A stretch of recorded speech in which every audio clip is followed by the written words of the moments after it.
Olá, boa tarde, tudo bem? Meu nome é Aline Heinemann, sou enfermeira, professora e vice-diretora executiva da ONG Prematuridade.com. Hoje à tarde eu tenho o prazer de estar aqui com vocês para conversar um pouquinho com uma pessoa muito especial para a gente da organização, que faz parte aí da nossa trajetória, há muito tempo que a gente já vem namorando, desde a nossa primeira caminhada da prematuridade em São Paulo.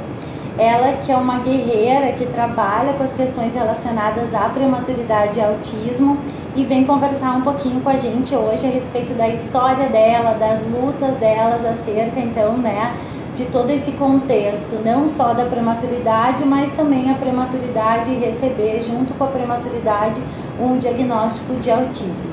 Eu vou esperar, então, um pouquinho a Amanda entrar aqui para conversar com a gente. Gostaria de agradecer a todos vocês que estão acompanhando as nossas lives. Sempre depois da live, o nosso vídeo ele fica no YouTube à disposição de vocês. Então, se vocês perderam uma live com especialista, perderam uma live então com alguma mãe, por favor, nos notifiquem e entrem ali no nosso YouTube, que todos esses vídeos eles estarão gravados. A intenção é que a gente possa fornecer a vocês informações seguras, informações atuais, compartilhar momentos, então, e que a gente possa, a partir disso, construir, então, o nosso dia a dia. Oi, a Amanda já tá com a gente. Amanda, pede para entrar, que daí eu já vou autorizar aqui. Acho que eu não vi se tu pediu, perdão.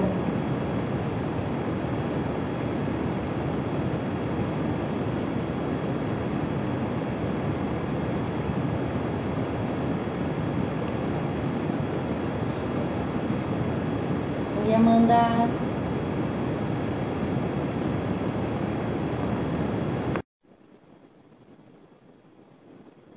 Acho que agora vai dar.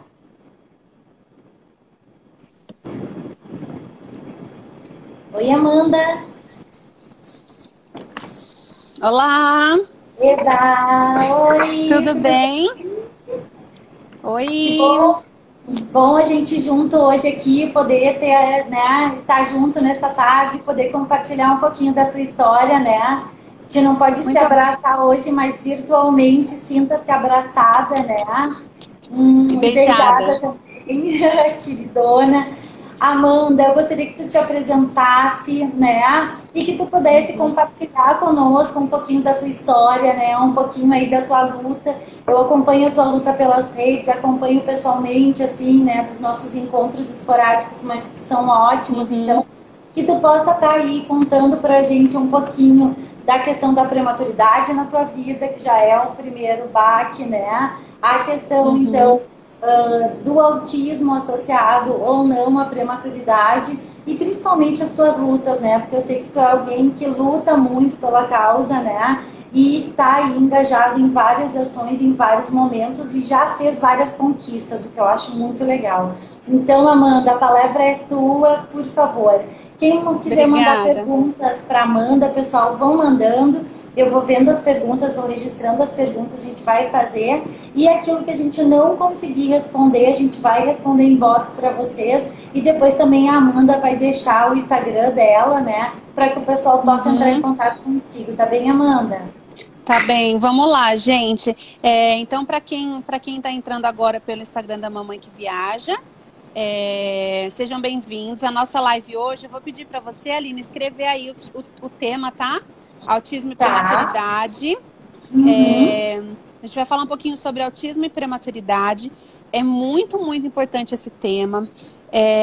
A mãe, quando ela tem um bebê prematuro, a última coisa que ela quer é mais um problema, Mas, infelizmente, pode ser que o seu bebê prematuro venha a ter autismo. E aí, o meu trabalho hoje é de ajudar essas mães e falar a importância do diagnóstico precoce, da intervenção precoce e mostrar como a intervenção precoce tem mudado a vida do meu filho, que é o Arthur. Então, se você entrou aqui agora, gente, ó, Gegé, Jusilei, Arte Narteira, Amanda, tem um aviãozinho aqui?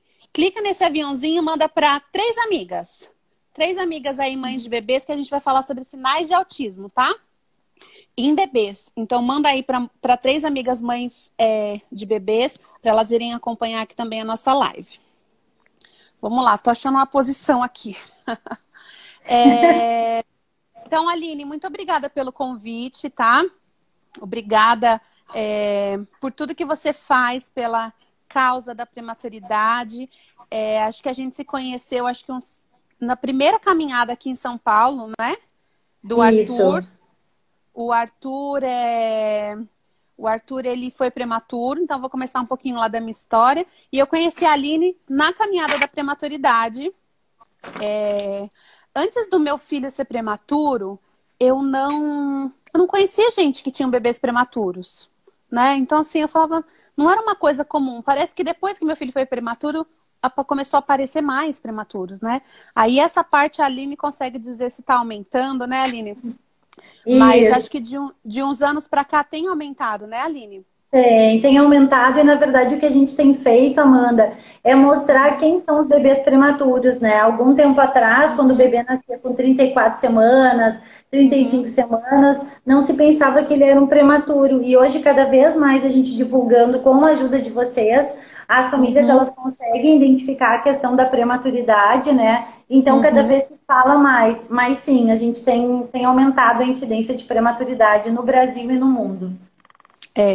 Com o aumento da incidência de prematuridade, também aumenta a incidência de autismo. Por quê? Hoje, o fator prematuridade, ele é um fator de risco para autismo. Então, assim, lógico, não são todos os bebês prematuros que têm autismo, mas ele é um fator de risco. A gente não sabe ainda a causa exata do autismo, né? A gente sabe que é uma predisposição genética e que ela tem fatores ambientais. Os fatores ambientais podem ser prematuridade, anóxia neonatal, pode ser quando a mãe usa, por exemplo, drogas na gestação. Então, tem algumas outras coisas que são fatores ambientais, mas assim, hoje a gente não sabe, ó, esse aqui é o porquê do seu filho ser autista. A gente não tem isso. Mas a gente sabe que a prematuridade é, sim, um fator de risco para o autismo. Então, começando um pouquinho a contar da minha história, eu sou organizadora de eventos, produtora de festa. Então, assim, o Arthur, ele foi aquela criança planejadíssima. Tá, Aline? Não foi assim, eu engravidei para casa, não. Eu marquei o dia de engravidar. Eu sou assessora de casamento, então, assim, eu tinha muitos casamentos marcados. Então, eu peguei a minha agenda, vi onde eu encaixava uma criança ali. E aí, eu falei assim, agora já estava 9 anos casada, queria ter filho, mas não queria ter disso, né? Então, eu falei assim, vou ter um filho. Me organizei, planejei, engravidei durante a gestação. Fiz todo o planejamento de como eu queria que fosse o parto. Estava agendado o meu parto cesárea. Cada um tem um sonho. O meu era estar linda e plena numa cesárea agendada. Eu fiz 2 chás de bebês, um chá de revelação, fiz um chá de bebê para 250 convidados, num buffet de casamento, parecia um casamento, com 8 ilhas gastronômicas. Foi uma coisa assim, o tema Bem-vindo ao Mundo, né, que era um tema de viagem. Então foi uma coisa assim, o Arthur foi uma criança muito, muito desejada e muito programada e muito preparada. Então, durante a minha gestação foi tudo assim muito tranquilo. Eu tive muito enjoo, até os 5 meses eu vomitava todos os dias. Mas fora isso, não tive mais nada. Quando chegou com 30 semanas, eu comecei a inchar a mão inchada. Eu falei, nossa, gente, pé inchado a gente põe pra cima. E mão inchada a gente faz o quê? Anda assim... Não tinha o que fazer com a mão inchada. E incomodava, eu não conseguia dirigir. E aí, eu lembro que foi uma quarta-feira, eu fui tomar uma vacina, que é a vacina que você toma lá depois das 30 semanas, não lembro qual que era. E aí eu fui tomar a vacina e eu falei assim, você pode verificar a minha pressão? Meu marido falou assim, verifica a sua pressão. Aí ela falou assim, então, isso dentro do posto. Ela falou assim, tá 13/9. Aí na minha concepção, eu achava que pressão 13/9 era pressão normal. é uma pressão normal, mas não para uma gestante. Então, assim, eu já tinha um indício que a minha pressão estava um pouquinho alta. Mas eu mesma, na minha cabeça, eu falei assim, ah, tá normal. E fui para casa. Quando foi na quinta-feira, eu amanheci com o rosto inchado. Eu falei, nossa, eu tô retendo líquido. Quando foi na sexta-feira, eu amanheci deformada. Meu olho fechado, assim, ó. O rosto extremamente inchado. E aí eu falei, nossa, eu tô retendo líquido. Eu mesmo dando meu diagnóstico, né? Fui pro hospital sozinha dirigindo. Cheguei lá, o médico falou assim, então, sua pressão tá 16/10. Eu, oi? Eu jurando que eu tava só retendo líquido. Já tinha marcado drenagem, e aí ele falou assim, a gente vai ter que te internar. Eu falei, mas internar? Pra quê? Não, só pra monitorar. Eu falei, ah, bom. Ah, bom, não vou me internar, porque eu tô de 32 semanas. Eu tenho 5 casamentos pra fazer antes do Arthur nascer. E aí ele me internou, ele falou assim, ó, só que a gente não pode internar aqui, porque aqui a gente não tem vaga na UTI neonatal. Eu falei, então, mas você não tá entendendo, não vai precisar.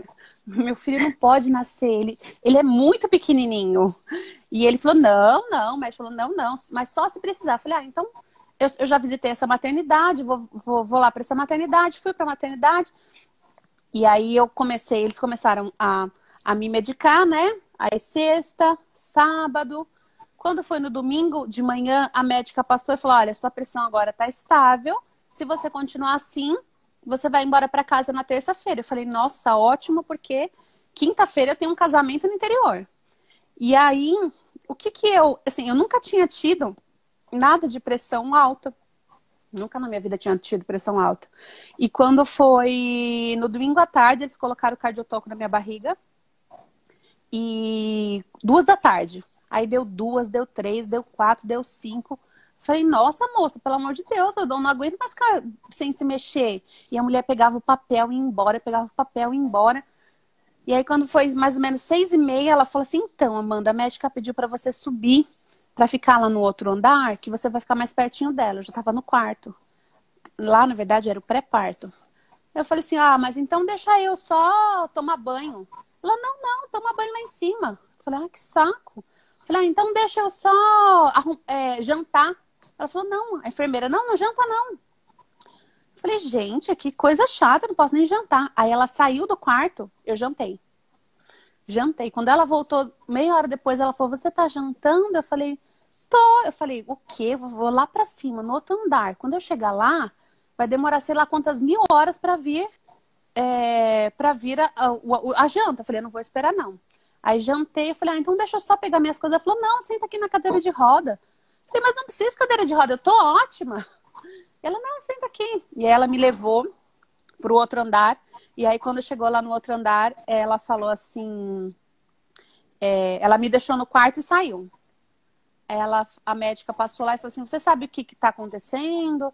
Eu falei assim, ah, eu sei que eu tô com a pressão alta, não sei o que. Ela falou assim, ah, então a gente vai conversar com os colegas para ver o que a gente faz.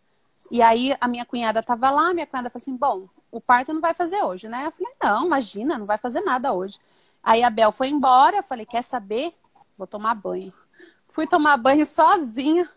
Quando eu tô saindo do banheiro, ela falou, você que é a Amanda? Eu falei, a gente vai fazer seu parto. Eu, oi? Quando? Ela falou, hoje. Eu, hoje?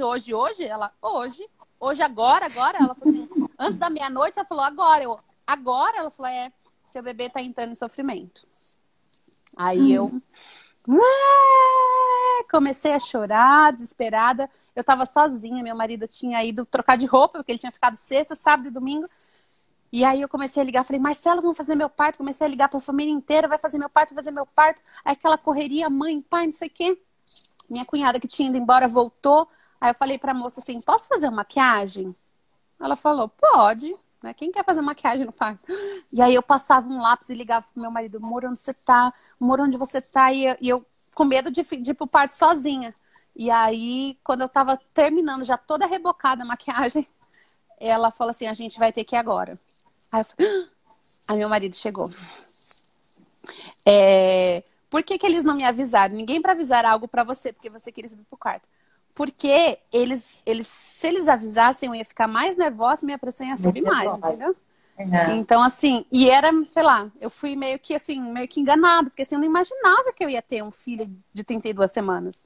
E aí o Arthur nasceu com 32 semanas, 1,4 kg, e ele nasceu muito pequenininho, 40 centímetros. Eu passei a noite inteira, depois que ele nasceu, 9 horas, acordada. E mais um outro dia eu tive que tomar bolsa de ferro.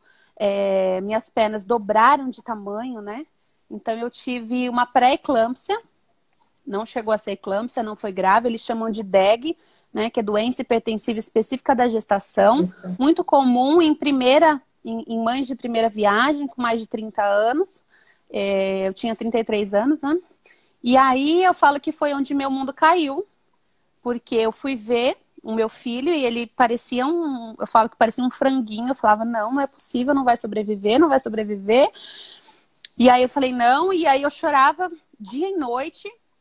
Eu entrei numa depressão, assim, muito, muito difícil, porque, assim, eu coloquei na minha cabeça que meu filho ia morrer, porque não era para ser daquele tamanho. Por outro lado, eu falava, meu Deus, não me tira meu filho. E aí, depois, com o passar dos dias, eu fui vendo que o Arthur era o melhor da UTI, de todos os bebês. Ele já estava respirando em ar ambiente depois do segundo dia, só tinha a sondinha, ele não teve nenhuma intercorrência, nada, nada, não precisou de oxigênio, nada. Nada. E ele só precisava ganhar peso. E aí eu comecei a ficar mais tranquila. Ele foi para casa com 1,8 kg. Normalmente os bebês vão acima de 2 quilos, né?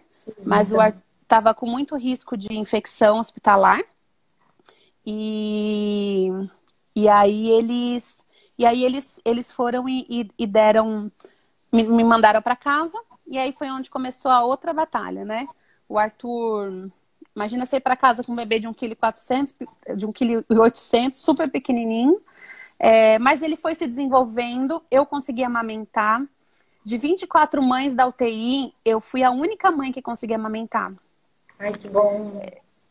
Eu entendi, assim, desde o comecinho que, assim, eu não tinha o sonho de ter um parto normal, eu tinha muito sonho de amamentar.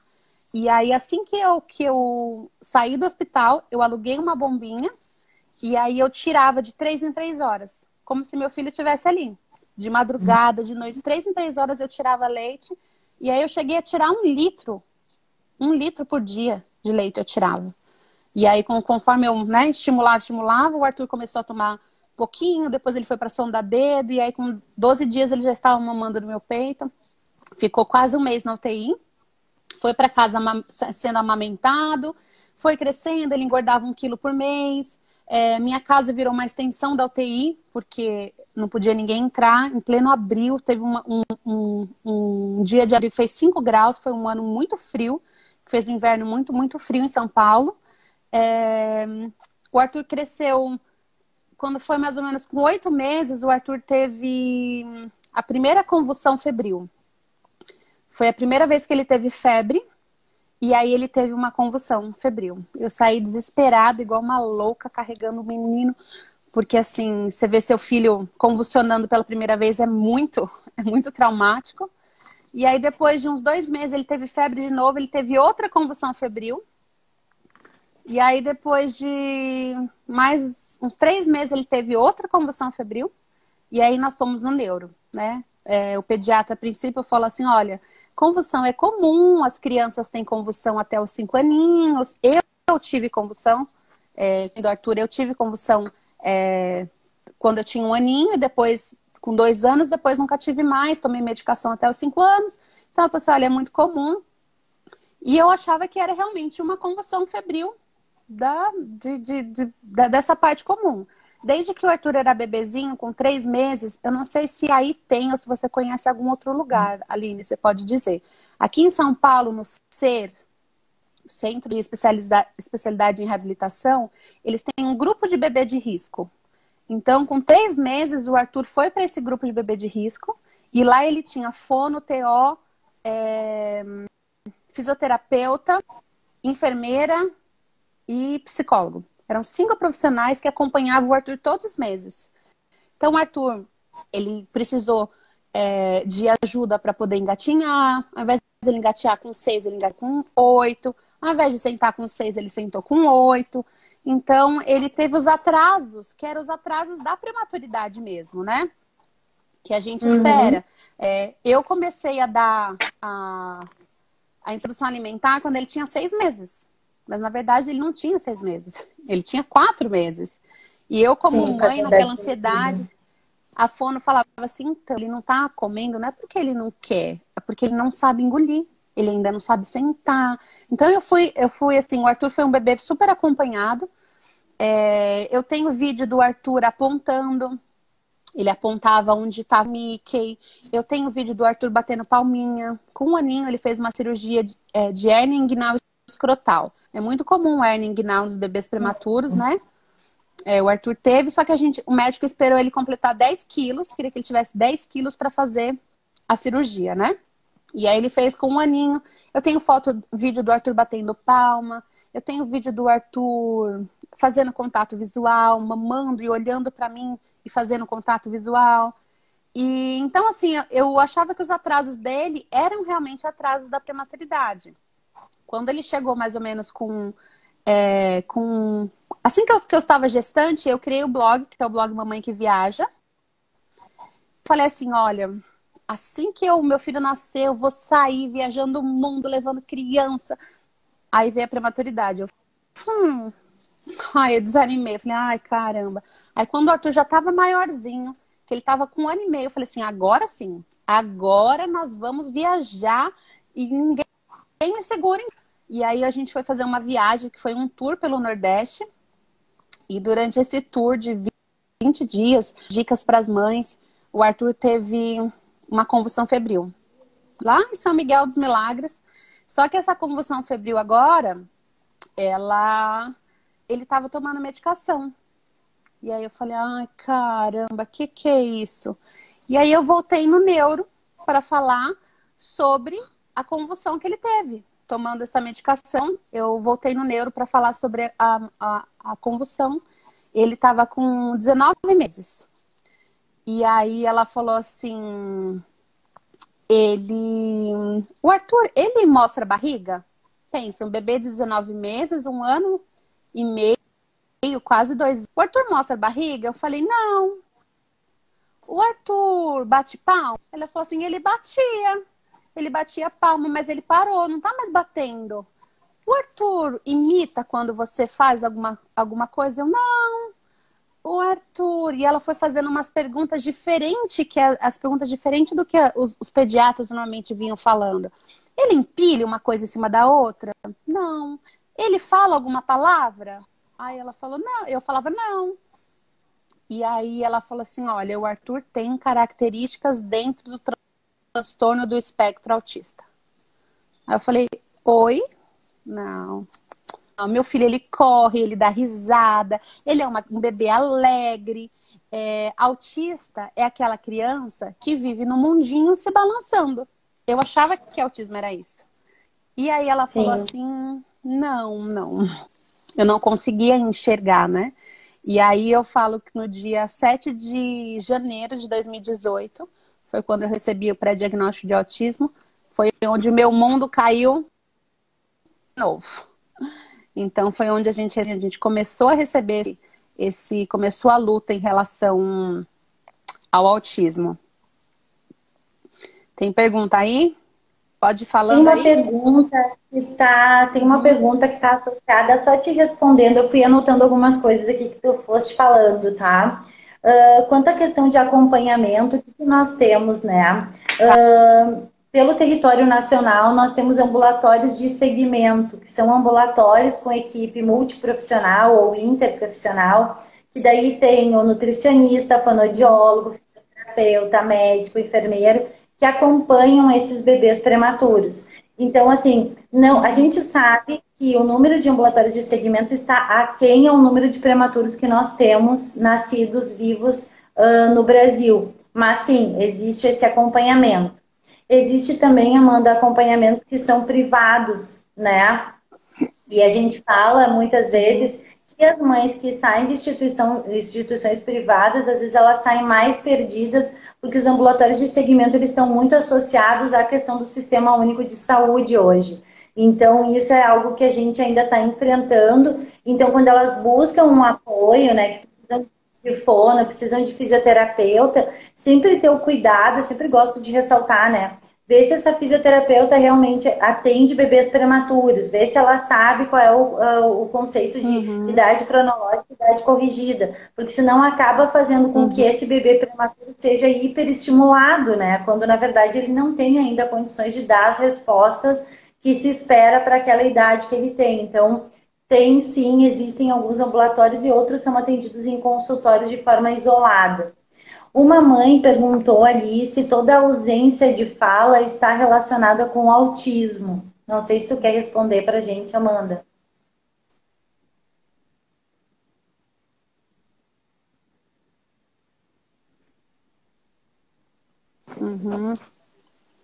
Sim, sim, vamos lá. Nem sempre a ausência de fala, que é a ausência da comunicação, ela é um dos pilares.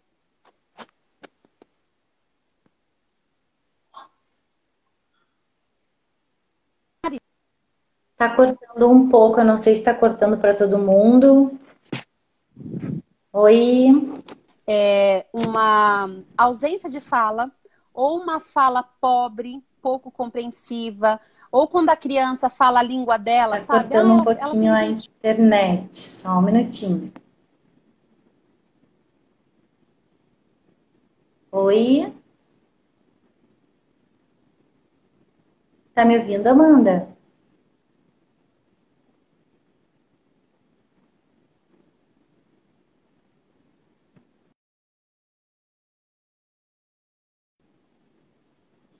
Então, enquanto a Amanda sai rapidinho e volta, né? A gente chamou a Amanda porque realmente a questão de prematuridade e autismo é algo que é super importante a gente estar discutindo no sentido da gente poder dar o apoio para as mães, porque muitas vezes o que acontece? Os sinais e sintomas do autismo, eles são associados à questão da prematuridade. E, na verdade, a gente acaba perdendo um tempo aí, talvez, de estimulação para essa criança e também de um diagnóstico precoce. Então, para você que está aí, que está entrando agora conosco, a gente está falando sobre prematuridade e autismo com a Amanda, então, que é mãe do nosso lindo Arthur.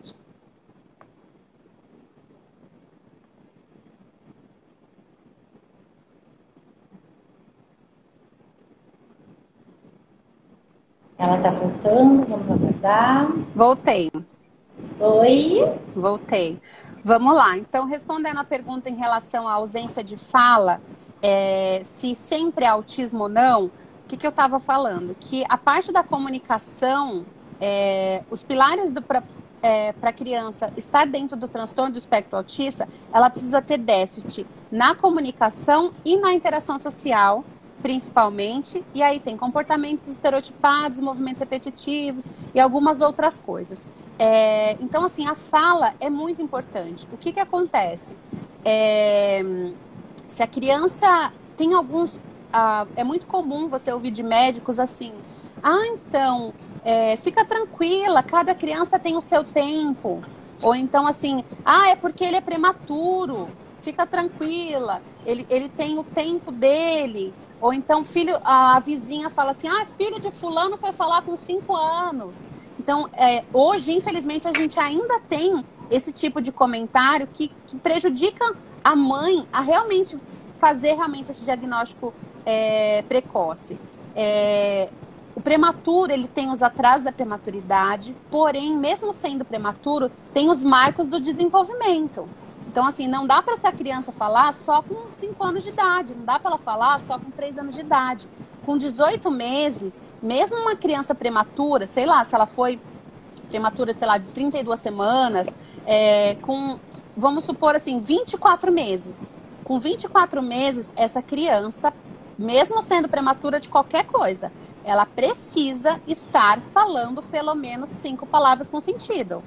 Então, assim, são marcos do desenvolvimento que não dá para você... mas ele é prematuro, vai falar com 5 anos. Não. Então, assim, ela tem prazo para falar, independente dela ser prematura ou não. Então, eu como mãe, eu também colocava muito a culpa na prematuridade, né? Ah, ele não faz isso porque é prematuro. Só que eu tenho uma sobrinha que nasceu 3 dias depois do Arthur. Então, assim, ela estava muito além do Arthur na questão de, não só na fala, na questão de entendimento. E essa parte do entendimento, do cognitivo, era uma coisa que eu poderia, se eu tivesse, por exemplo, passado num médico, neurologista, especialista, com o Arthur quando ele tivesse 15 meses, ela poderia ter me dado essa dica. Porque aí veria que o atraso do Arthur, ele teria atraso cognitivo, não só de fala. Então, ele já tinha alguns outros sinais. Não é fácil, gente, essa questão do diagnóstico aqui no Brasil, tá? A média de diagnóstico, tudo aqui no Brasil, né, na questão da saúde, na prematuridade. Na prematuridade, você vê o tanto de luta, né, Aline, que tem. Agora, para conseguir seguro-desemprego, para conseguir que as crianças sejam atendidas. No autismo, a mesma coisa. Tudo aqui no Brasil é tudo muito lento, é tudo muito demorado. A média de diagnóstico aqui no Brasil hoje é de 4 anos e meio. Então, assim, é muito tarde. O Arthur, ele foi privilegiado, não sei se eu posso dizer privilegiado, assim, mas assim, por que eu levei o Arthur para neuro? Por causa da convulsão. Se não fosse a convulsão, eu sei lá quando que eu teria descoberto. Então, assim, e a minha sorte foi ter pego uma neuro especialista, porque é muito comum você pegar uma neuro que não é especialista em autismo, ela não ia ver os sinais. Então, assim, é muito difícil. Então, quando a gente fala de fala, vocês precisam ficar atentos. É muito difícil um diagnóstico de autismo? Com certeza. Mas antes você ter esse diagnóstico de autismo com seu filho com 12, 15, 18, 20 meses, do que você ter esse diagnóstico de autismo com 3 anos. Porque a gente perde tempo. Quando a gente fala de perder tempo de intervenção precoce, o que é a intervenção precoce em si? A intervenção precoce é terapia. Então, a gente precisa fazer terapia de intervenção, de estimulação para que essa criança fale. Então, ensinar ela a apontar, ensinar ela, que são os princípios básicos da fala, né? Primeiro a criança vai aprender a apontar, imitar, para depois ela começar a falar. E quanto antes a gente fizer isso, melhor. Quando a gente fala de atraso, independente de qualquer coisa, mas no autismo, a gente está falando de empréstimo. Por exemplo, a criança tem 24 meses e ainda não fala. Se você pega uma criança de 24 meses típica, que é uma criança que não tem deficiência, e uma criança com deficiência, essa criança, quando ela tiver com 36 meses, ela vai estar falando, sei lá, 1000 palavras. E a criança de 24 vai estar falando 5. Quando ela tiver com 36 meses, a criança que está com 36 meses já vai estar falando 2000 e seu filho vai continuar com 12. Então, assim, o atraso, é muito difícil você tirar esse atraso. Então, assim, quanto antes a gente souber, antes a gente começa a estimular para que não fique essa diferença muito grande em relação ao desenvolvimento normal. Porque, assim, típico, né? Que é o que a gente quer que o nosso filho chegue a falar mais palavras, depois a entender, depois a aprender a ler, depois a aprender a escrever e por aí, entendeu? Excelente, Amanda, muito bom isso tudo que tu está falando. A Thaís escreveu ali a respeito de prematuridade e autismo. Thaís, uma das coisas, ela pergunta ali, né, se a relação de autismo e prematuridade, se o autismo está relacionado com a prematuridade em si, ou tem relação com o estímulo gerado pelos procedimentos realizados na UTI. Thaís, isso é algo que a gente ainda está pesquisando e ainda está estudando. Eu orientei um trabalho de conclusão de curso no final de 2018, onde haviam poucos estudos relacionados a isso, onde a gente falava muito pouco. Eu acho que quando a Amanda teve o diagnóstico, acho que não se falava muito ainda, né, Amanda, sobre prematuridade e autismo, era algo ainda que estava isolado. Então, a gente começou a falar sobre autismo e prematuridade há 1 ano, 2 anos, né? Quando alguns artigos começaram a surgir sobre isso. Tem artigos trazendo toda a questão neurológica da criança, desenvolvimento neurológico pelo nascimento prematuro. E também existem, né, artigos trazendo as questões relacionadas à questão dos estímulos dentro da UTI neonatal. Como eu falei, não existe um consenso ainda sobre isso, Thaís. Existem muitos estudos acontecendo, é difícil a gente conseguir também realizar estudos em criança, né? Mas o que os estudos tratam realmente é que essas duas vertentes, elas podem estar nos levando a isso, né? Tanto a questão de desenvolvimento neurológico, neural, né, da criança, neurológico exatamente, e também a questão da estimulação. Teve uma outra mãe que está participando com a gente, Gislaine, não sei se Gislaine é a mãe do bebê, mas acredito que sim, trazendo a questão, né, da fala um pouco atrasada, pelo que a gente fala só algumas palavras e está com 2 anos, né? Eu não sei, Gislaine, se eu entendi bem, se ele já está fazendo acompanhamento com o neuro, pediatra e fono, é isso? Só para te esclarecer para a gente poder ir te auxiliando aí. Ó, ela falou que ele não fala nada além de vavô, manhê, algo assim. Passo por neuro, pediatra, fono. Por ser 27 semanas, ele tem um risco maior. Quanto mais prematuro, maior o risco para autismo, por conta das condições neurológicas. O que eu penso? Amanda, tá, gente? Porque não tem estudo sobre isso, o povo ainda está estudando. Não deu tempo, sabe? O que eu penso, assim, não deu tempo de terminar. Faltava umas conexões, faltava na hora do parto, acho que foi assim, não era para ser naquela hora, entendeu? Então foi muito antes do tempo. Acho que tinha mais coisas durante o bebê para ele se desenvolver dentro da barriga da mãe. Então, assim, quanto menorzinho, maior o risco, tá? Maior a chance. Faz 2 anos em junho. O que a gente fala em relação a atraso? Não importa se é autismo ou se não é autismo. O diagnóstico, dependendo da criança, é um pouco mais difícil de você ter esse diagnóstico. No caso do Arthur, de 17 características, o Arthur tinha 13.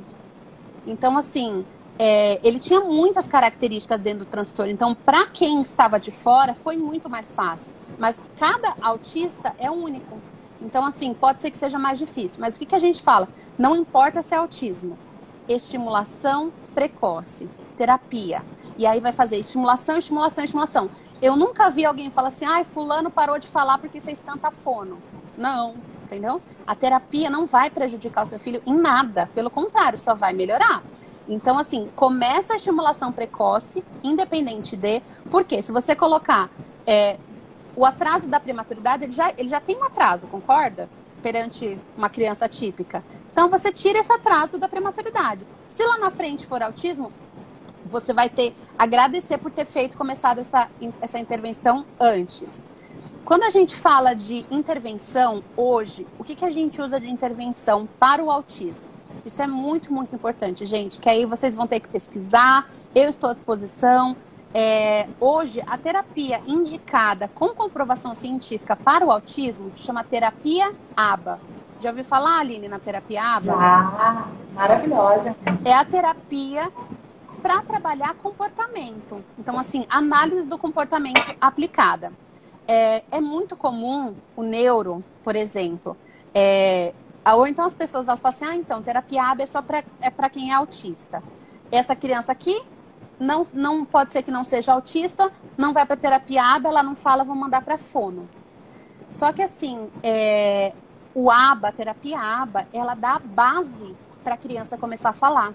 Então ela vai ensinar a criança a imitar, ela vai ensinar a criança a parear, ela vai ensinar a criança a fazer essas primeiras coisas para depois apontar, para depois começar a falar. Então, o que a gente usa hoje no autismo? Você começa com ABA, quando a criança começar a falar, você vai para fono. Por quê? Porque aí a fono vai ajudar na dicção, vai ajudar a posicionamento de língua e etc, e etc. Então, assim, se você falar, não, Amanda, essa fono é uma fono ABA, vai com ela porque ela vai saber te dar o caminho certinho. Mas, assim, procure intervenção precoce com comprovação científica, que hoje é a terapia ABA. Falando muito legal aqui... isso que tu trouxe, muito legal, né? E assim, ó, o mais importante, né, Gislaine, eu acho que tu já fizeste, né, a questão de ter um acompanhamento pediátrico, ter um acompanhamento neurológico, né, procurar uma fonoaudióloga, porque acho que uma coisa super importante que a Amanda trouxe, pessoal, não rotulem, não pode ter rótulo. Eu sempre falo, quando eu tô aqui com vocês, né, falo dos bebês prematuros. Os bebês prematuros, meu filho nasceu com 27 semanas e o meu também, o comportamento foi totalmente diferente. Que bom, é isso que a gente espera. A gente não espera que dois se comportem da mesma maneira. Alguns padrões, eles vão ser iguais, mas outras coisas eles vão desenvolver de forma diferente. Então é importante esse olhar individualizado para cada criança, né? Esse olhar realmente, olha, meu filho nasceu com 27 semanas, mas teve um comportamento assim. O meu já foi um pouquinho diferente. Tem uma mãe aqui que está compartilhando, a Virgínia, né? A questão de estimulação, né? Ela disse que ela tem um pouco de preconceito. Nossa, então assim, na verdade, o que a gente quer mesmo, né, é estimular as crianças, poder fazer com que elas façam parte de grupos, né, onde as mães possam também conversar, onde as mães também possam, né, estar conversando sobre isso e poder trocar informações, compartilhar informações e sentimentos também. Então, isso é importante. Quando ela fala assim, sofri um pouco de preconceito, não sei se é isso que ela quer dizer, mas é uma coisa muito que acontece. Quando a gente começa... Mãe, é assim, a gente tem um filho. Se tem alguma coisa errada, a gente sente. Então, assim, mães, acredite na intuição de vocês. A gente olha o filhinho da vizinha e você fala assim, meu filho não faz, gente, não é igual, por mais... A gente fala assim, não pode comparar. Então, assim, depende. Você não pode comparar porque ele é prematuro e o outro é típico, mas assim, lembra que tem os marcos do desenvolvimento? Então, assim, ele tem que estar naquela média ali, mesmo sendo prematuro, ele não pode ficar muito longe. E a gente sente que tem alguma coisa diferente. Aí, às vezes, a gente fala assim, então, mas acho que eu vou levar ele. A pessoa fala assim, nossa, você tá procurando pelo em ovo. Parece que você quer que o menino tenha alguma coisa. E é só uma mãe tirando uma dúvida. Então, assim, mães, acreditem no potencial de vocês. Por exemplo, se a criança não tiver nada, não tem problema. Mas você vai lá, vai em 20, 50 médicos. Mas tá arrumando pelo em ovo. Vou arrumar sim, o filho é meu, entendeu? Eu vou arrumar quantos eu quiser. E aí, assim, aí tem pai, aí tem gente que não apoia, aí tem avó que não aceita. Então, assim... Além da gente ter um atraso difícil, você conseguir um diagnóstico, difícil você conseguir um médico, você ainda tem pessoas por trás que, na verdade, querem ajudar vocês, mas elas estão num processo de aceitação também. Elas falam assim, eu não acho que tem nada. Não importa o que a mãe está achando ali. Então, se você acha que tem alguma coisa, você vai atrás, gente, você procura. Vai por mim. Quais as estratégias que o SUS vem desenvolvendo para o diagnóstico precoce? Existe algum programa a nível de APS? O que é APS? Então, é de apoio, né? Então, Rosa, ainda não tem. O que está acontecendo hoje no Sistema Único de Saúde? Porto Alegre tem a Marisa Sanches, que estava conosco na semana passada, e ela trabalha toda essa questão também, né? O que tem são trabalhos dentro das escolas hoje, né, para tentar fazer um diagnóstico precoce de algum distúrbio, mas isso não necessariamente voltado à questão de autismo. Então, existem trabalhos que estão focando, né, a questão emocional, a questão psicológica e emocional das crianças, mas não com esse foco principal. A gente tem um grande problema, eu acredito, nas questões de rede públicas e de ensino, é que, na verdade, quando a gente pergunta, né, quantos alunos daquela comunidade escolar são prematuros, né? As pessoas não sabem porque não é levado em consideração a questão de idade gestacional quando aquela criança faz a sua matrícula, o que é algo que diz muito a respeito da criança. Então, se a criança tem algum retardo, alguma coisa, talvez não seja identificado, as pessoas não estão capacitadas para fazer isso.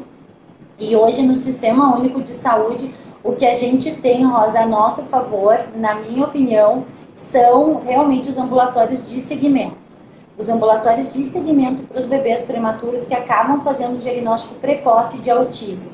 Fora disso, quando a criança nasce a termo, né, onde a gente tem uma diminuição da de incidência de autismo, a gente não tem um acompanhamento tão rigoroso assim. Mas nos ambulatórios de segmento a gente consegue. Aí é bem em relação, hoje em relação Em relação ao diagnóstico, então assim, o que a gente tem hoje? A gente tem uma lei de 2017 que obriga a todos os pediatras a fazerem um checklist de autismo nos bebês de 18 meses para saber se aquela criança tem risco para autismo. Sabe quantos pediatras cumprem esse protocolo? Fala aí, chuta. 2%. Zero. Oh. A gente tem a lei, mas a gente não tem política pública. A gente não tem regulamentação. A gente não tem isso no SUS. Então, assim, é de dar dó. É na sorte. É essa mãe que tá com essa pulga atrás da orelha e ela tem que se matar para ficar tentando convencer um médico a aprofundar. Só que ela não tem conhecimento. Ela só sabe que tem alguma coisa diferente, mas ela não tem conhecimento. Por isso que a média do Brasil é de 4 anos e meio. Sabe qual que é? Hoje, nos Estados Unidos, eles estão fazendo diagnóstico de autismo em bebês de 40 dias. Por quê? Na Europa, eles já têm estudos para fazer diagnóstico em bebês de 1 ano. Aqui no Brasil, quando você consegue diagnosticar um bebê, eu só conheço um, que foi um bebê diagnosticado com 3 meses. O que essa mãe sofreu das pessoas falando que ela estava louca, ela falou assim, o meu filho não olha no meu rosto, o meu filho não busca a minha face, ele parece que odeia as pessoas. E ela com isso conseguiu o apoio de uma neuro que estava estudando, e aí hoje o filho dela fez 3 anos agora, mas assim, a história dela é uma história assim de uma luta, porque ela tinha que provar que o filho dela era autista. Ela sabia, ela sentia, ela tinha pessoas na família dela que tinham autismo. Então, assim, hoje é desumano você conseguir um diagnóstico de autismo no SUS. É por pura falta, é por sorte. Oi? De quando é essa lei? 2017. Pessoal, 2017, tá? 2017 uma lei aonde prevê que exames sejam realizados e eles não são realizados. Então, assim, não é a gente pensar só em serviço público de saúde, é a gente pensar de uma forma geral mesmo. O que é que eu estou descobrindo, o que é que eu estou fazendo e como é que eu vou transformar realidades. Se hoje a gente está com a mão aqui, é para realmente, de alguma forma, mudar realidades. Cada vez mais a gente tem que estar em mente de que os diagnósticos precisam ser feitos e que não é, pessoal, por favor, vocês não estão pedindo um favor, é uma obrigação, é lei. Fora que a lei... Saúde. Verdade, assim, essa foi uma lei, é uma lei federal, mas antes dessa tem a lei da política de proteção ao autista, que é de 2012, que fala que todo autista tem direito à intervenção precoce, ao diagnóstico precoce e à intervenção precoce, e ao tratamento. Hoje a gente não tem nada. Então, assim, o que a gente tem aqui em São Paulo, no Porto Alegre, eu sei que Curitiba é mais avançado, Porto Alegre também é avançado, são ONGs que montam centros. A gente tem algumas coisas assim, muito picadinhas assim, na prefeitura, de, por exemplo, você dá sorte de pegar um neuro, porque hoje eles não sabem se o autismo é do CAPES, que é o do psicossocial, ou se é do SER, que é Centro de Reabilitação.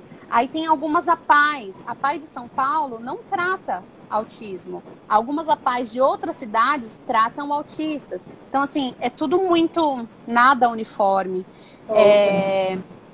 Eu tenho um sobrinho que é autista. Ele recebeu o diagnóstico com 6 anos. E, assim, foram 6 anos. Ela, com 3 anos, a gente sabia, ele tinha todas as características. A minha cunhada levou no médico, o neuro falou assim, ele não tem nada. A psicóloga falou que ele não tem nada. Eu e minha mãe, a gente parou de falar, porque assim, ela não aceitava. Imagina, o neuro falou que não tem nada, quem sou eu para dizer que o menino tem alguma coisa? E aí, só quando entrou na escola que foi descobrir, olha o tempo, olha o atraso, olha o tempo que esse menino perdeu. Então, assim, a parte de diagnóstico, gente, é muito difícil. Aí você fala, tá bom, conseguiu o diagnóstico, e agora? Agora esse menino precisa de terapia. Aonde é que no Brasil tem terapia ABA? A terapia ABA, que é com comprovação científica, alguns lugares a gente encontra na prefeitura, de algumas poucas cidades, de cidades que se especializaram, que criaram centros de autismo, ou a gente encontra algumas mães que brigaram e processaram o Estado para conseguir a terapia. Mas fora isso, é tudo particular. Uma hora de terapia ABA custa R$150. Quando eu recebi o diagnóstico do Arthur, o médico falou que eu precisava de 40 horas semanais. Vezes 150, dá quanto isso? Imagina você receber um diagnóstico que já é muito pesado, porque assim, quando a gente recebe o diagnóstico do autismo, a gente recebe uma bomba. É como se fosse uma bomba. Diferente de outros diagnósticos, o diagnóstico de autismo chega assim. Você pergunta pro médico, ah, tá, seu filho é autista, tá bom. De onde vem o autismo? Não sabemos. Tá, qual que é a cura? Não sabemos. Meu filho vai falar? A gente não sabe. O meu filho vai aprender a ler? Não sabe. Meu filho vai casar, vai ter filho? Não sabe. Então assim, a Amanda não sabe? Ninguém sabe. Ninguém sabe. Então assim, é uma coisa que chega, diferente de você receber um diagnóstico e falar, ó, é esse remédio, você pode morrer, você pode viver, você tem que tomar tanto. O diagnóstico de autismo chega uma bomba em cima de você. E aí você tem que pegar toda essa informação e quando você fala assim, bom, pro meu filho, você descobre o que é. Que foi o que eu fiz. Eu descobri o que era autismo. Descobri, para sair da fase de negação, eu comecei a estudar. E aí fui fazer uma especialização em intervenção precoce do autismo, porque eu não acreditava que o Arthur era autista. No primeiro módulo estava lá, desenvolvimento infantil. Eu falei, pronto, realmente ele está dentro do espectro. Agora vamos atrás de terapia. Quando eu descobri que eu precisava de 23 mil por mês para poder conseguir fazer, para o meu filho poder, né, falar, que eu nem sabia se ele ia falar, eu entrei em depressão. Eu chorava de noite. Mas como eu não tinha como pagar, eu consegui uma supervisora e ela me ensinava e eu aplicava terapia ABA no Arthur 3 horas por dia. Eu fazia terapia num bebê de 20 meses. Então, assim, hoje tudo que o Arthur depois quem não me segue ainda, a gente segue aí Mamãe que Viaja, vocês vão ver o Arthur falando, o Arthur cantando, por conta da intervenção precoce. Então, assim, eu sou uma pessoa que luta pelo diagnóstico precoce e pela intervenção precoce, que, assim, é o que o Brasil precisa de mínimo, mas não adianta você só fazer o diagnóstico e depois não dar tratamento. Eles me ofereceram no SUS, sabe o quê? 30 minutos, 15 minutos de fono, não especializada, e 15 minutos de psicóloga por semana. Eu falei, moça, dá para outra criança que não tem nada. Como eu conseguia pagar um pouquinho, pelo menos a supervisora, assim, é muito pouco. Meu filho não ia estar falando tanto se ele tivesse só esses 15 minutos, mas não ia nunca. E eu sei muito disso. Então, assim, o autismo é uma coisa, assim, é muito urgente, sabe? É muito, muito urgente. Vamos lá, tem mais perguntas aqui? Que lindo aqui? Isso, Amanda, que tu tá falando, né? Várias pessoas trazendo aí, te elogiando, né? A questão da tua luta aí. Tu é uma guerreira mesmo e eu realmente acredito nisso, né? Vendo teus vídeos, te acompanho, então eu vejo o Arthur cantar, eu vejo o Arthur falar algumas palavras, eu vejo tu estimular ele a apontar, a interagir. Eu achei muito legal esses dias que tu colocou, né? Acho que já faz um tempinho que tu colocou assim, ó. As pessoas que veem o meu filho com fone de ouvido, acho que foi na rua, em algum lugar onde tinha muito barulho, muito movimento, né? E aquilo incomodava ele. E tu dizendo, olha só, ele fica muito melhor quando ele tá assim, quando ele não escuta, quando o estímulo sonoro é diminuído. Então, as coisas que tu faz, assim, sabe? Eu quero te dar parabéns, assim, porque realmente Obrigada, tu faz a diferença não só na vida do Arthur, mas acho que de todo mundo que nos assistiu, né? E tá nos assistindo, no sentido, pessoal, de que realmente não dá para desistir, né? Existe lei, se existe lei, a gente tem que lutar para que elas realmente aconteçam, né? Para que realmente a gente consiga tirar do papel e torná-las realidade. Isso é uma luta, né? E uma luta a gente não ganha com uma única batalha, a gente vai perder batalhas durante uma luta. Então eu acho que é persistir, né? Persistir para que as coisas realmente possam acontecer. Algumas pessoas colocando do diagnóstico tardio, né, com 7 semanas, 7 anos, 3 anos, 6 anos, é mais difícil, mas não desiste, né? Tem que ir atrás, tem que correr, tem que fazer estimulação, né? Eu acho que a coisa maior que acontece é realmente a questão de tu amar, tu te envolver com isso, né? Gostei que a Amanda falou. Não são só flores, não são dias só bonitos e perfumados. Vão ter dias mais difíceis, vão ter dias de choro, né, Amanda? Mas com certeza, acho que quando tu olha pro Arthur, assim, acho que dá vontade de amassar ele, assim, e dizer assim, bah, todos os dias valem a pena, mesmo que alguns dias desses não sejam tão felizes quanto eu imaginava. Não, assim, o autismo, claro, ninguém quer ter um filho autista. Tem gente, assim, a gente fala muito da desromantização, né? Ai, meu anjo azul. Gente, não tem nada de... Ninguém quer. Se você perguntar a alguém, as pessoas falam assim, nossa, Deus te deu de presente. Falo, tá, você quer pra você esse presente? Então, assim, é meu filho, Deus me deu, é a coisa mais maravilhosa do mundo. Mas, assim, o autismo não é é uma coisa que ninguém quer ter deficiência. Então, assim, a gente vive num Brasil e num mundo, principalmente o Brasil, muito atraso. Gente, eu tenho assunto por umas 20 lives aqui, tá? Eu nem comecei a falar. Já acabou nosso tempo, né, Amanda? A gente está aqui além do nosso tempo. Eu nem comecei a falar porque, assim, o que eu fiz? Eu larguei todo o meu trabalho e eu criei uma empresa que chama Incluir Treinamentos, onde a gente treina e capacita profissionais para inclusão. E eu criei essa empresa porque eu fui em 4 escolas e as escolas falaram que não aceitavam o meu filho, porque ele era autista e elas não sabiam lidar. Então, assim, é muito assunto, gente. O assunto autismo é muito prolongado. Mas, assim, o que eu quero falar com tudo isso, gente? Mães, a gente fala muito da neuroplasticidade, a possibilidade da criança aprender. As crianças são muito capazes, elas precisam realmente de estímulos, tá? Elas precisam de ser estimuladas. Eu preciso falar para essas mães que estão aqui, que tem qualquer dúvida, gente, vocês podem me chamar, tá? Vocês podem me chamar. Se vocês tiverem dúvida, a gente precisa falar sobre ABA. Essa é a terapia para o seu filho. Amanda, eu não consigo pagar. Vamos dar um jeito, vamos pela internet, a gente vai te ajudando. Você passar ABA só serve para autismo? Não, gente. Se seu filho é prematuro e ele tem qualquer atraso, é ABA, entendeu? A ABA serve para trabalhar comportamento de qualquer pessoa para qualquer coisa. Então, assim, tem muita coisa que a gente realmente precisa falar. E a questão do autismo e prematuridade, Aline, a gente precisa voltar a falar, não só no mês de abril, que é o mês do autismo, a gente precisa falar durante o ano inteiro para ajudar essas mães. A gente não conseguiu falar aqui sobre os sinais de alerta. Então, assim, o que a mãe precisa, que é um próximo tema, né, Aline? O que eu preciso saber? Acho que a gente já pode pensar em maio aí. Eu acho que a gente pode continuar essa conversa, Amanda. Eu sou super parceira. Eu estou à disposição. Então, assim, quais são os sinais de alerta que tem? Que são sinais que confundem, que não confundem. Então, tem muito mais assunto. Tem um prematuro hoje com 6 meses de vida. Quero muito saber mais dessa terapia. 6 meses de vida. Tem uma mãe que eu preciso passar para vocês, gente. A bebê dela, ela é psicomotricista, a bebê dela é prematura. E ela começou a estimular o bebê prematuro dela com 3 meses. A coisa mais linda. A criança não é autista, mas assim, a menina, ela começou a fazer sinais de linguagem. Ela fazia sinais do que a menina queria quando a menina tinha 6 meses. Então, assim, prematuro é estímulo, gente. É intervenção precoce.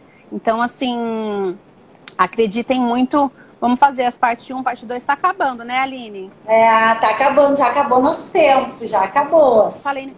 Então, assim, pra quem não me conhece e não me segue ainda, @mamãequeviaja. Por que Mamãe que Viaja, gente? Porque eu mudei toda a minha vida, né, depois do diagnóstico de autismo. Eu decidi que eu não ia parar de viajar só porque eu tinha um filho autista. Só que, assim, viajar com criança dá trabalho. Com autista, gente, dá muito mais trabalho. Mas hoje eu faço viagens perfeitas com meu filho autista. Perfeitas. Sem crise, sem... E aí eu ensino as mães. E aí já é outros 500, gente. Porque, assim, precisa viajar. Nós somos filhos de Deus. As mães precisam também. Então, se você conhece alguém, pode passar lá no meu live. Hoje, essa semana... a gente está falando muito sobre autismo. Eu peguei essa semana para fazer live sobre autismo. Temos 15 segundos. Um beijo para você, Aline. Muito obrigada. A gente já vai pôr depois a parte 1, 2, 3 e 4. Já, sim. Ficou faltar muita coisa, gente. Muito obrigada.